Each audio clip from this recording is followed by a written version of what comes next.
சங்கரன்கோவில் அருகே சட்டக்கல்லூரி மாணவி ஒருவர் தற்கொலைக்கு முயன்ற விவகாரத்தில் கல்லூரி நிர்வாகம்தான் காரணம் என கூறி மாணவர்கள் கல்லூரி முன்பு போராட்டம் நடத்தியது பரபரப்பை ஏற்படுத்தியது. தென்காசி மாவட்டம் சங்கரன்கோவில் அருகே உள்ள வாசுதேவநல்லூரில் தனியார் சட்டக்கல்லூரி ஒன்று செயல்பட்டு வருகிறது. அங்கு படித்து வரும் மாணவி ஒருவரை அவரது தனிப்பட்ட நடவடிக்கையை சுட்டிக்காட்டி கல்லூரி நிர்வாகம் கல்லூரிக்கு வர தடை விதித்ததாக கூறப்படுகிறது. மேலும் அந்த மாணவிக்கு கல்லூரி நிர்வாகம் கட்டாய விடுப்பு வழங்கியதாகவும் கூறப்படும் நிலையில் மன உளைச்சலில் இருந்த மாணவி தற்கொலைக்கு முயன்றதாக கூறப்பட்டது அதிர்ச்சியை ஏற்படுத்தியது. தொடர்ந்து தற்கொலை முயற்சிக்கு முன் மாணவி பேசி வெளியிட்ட ஆடியோ ஒன்றும் இணையத்தில் வெளியாகி பரபரப்பை ஏற்படுத்தியது. எல்லா பிரச்சனைக்கும் ஒரு முடிவு வேணும்ல. இந்த பிரச்சனைக்கு முடிவு நான் பண்றதா இருக்கட்டும்.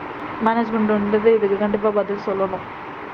இந்த அளவுக்கு என் மனசு உடஞ்சி காயப்பட்டதுக்கு மேனேஜ்மெண்ட் பதில் சொல்லியே ஆகணும். அதுக்காக தான் நான் அப்படி பண்றேன்.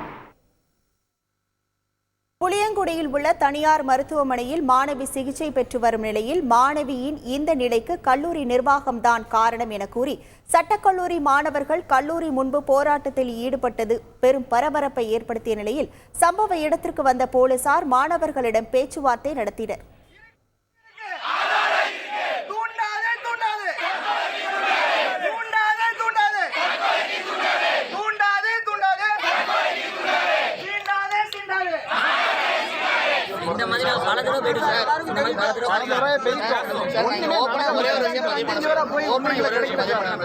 கல்லூரி தாளங்கள் கல்லூரி மாணவர்களுக்கு அரியதான் பொறுப்பு. காலையில் 8 மணிலிருந்து 2 மணி நேரமா எங்களோட கல்லூரி மாணவர்கள் வெளியே உட்காந்து வெயில போராட்டம் பண்ணிட்டு இருக்காங்க. அவங்க ஓவர் ப்ரெஷர் கொடுக்குறாங்க. சம்பந்தமே இல்லாத ஒரு விஷயத்தெல்லாம் உள்ள இன்வால்வ் ஆக்குறாங்க. அதாவது நம்ம காலேஜோட வெளியே நடக்கிற விஷயத்தெல்லாம் உள்ள கொண்டு வந்து அதுக்கான இதை தான் அவங்க கேட்குறாங்க. காலேஜில் நடக்காத ஒரு பிரச்சனையை காலேஜில் அந்த அப்படி ஒரு பிரச்சனை நடந்திருக்காது. ஆனால் வெளியே நடக்கிறது எல்லாமே உள்ள இழுத்து சஸ்பெண்ட் பண்ணுறாங்க. ஆனால் சஸ்பெண்ட் பண்ணுறதுக்கு பதிலாக என்ன பண்ணுறாங்க அப்படின்னா லீவ் லெட்டர் மாதிரி எழுத சொல்கிறாங்க.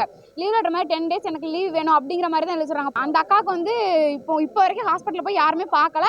அவங்களுக்கு என்ன ஒரு இதானாலும் அது காலேஜ் தான் பொறுப்பு. அதேமாதிரி அவங்களுக்கான இப்போ வரைக்கும் அவங்களுக்கு என்னென்ன செலவாகுதோ அதுவும் காலேஜ் தான் ஏற்றுக்கணும். அப்புறம் இங்கே ப்ராப்பராக ஒரு ஸ்டாஃப்ஸ் யாருமே இங்கே கிடையாது.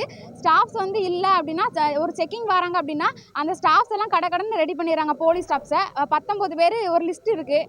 அந்த லிஸ்ட் படி அவங்களாம் ரெடி பண்ணிடுறாங்க. இங்கே ப்ராப்பராக ஒரு ஸ்டாஃப்ஸ் கூட கிடையாது.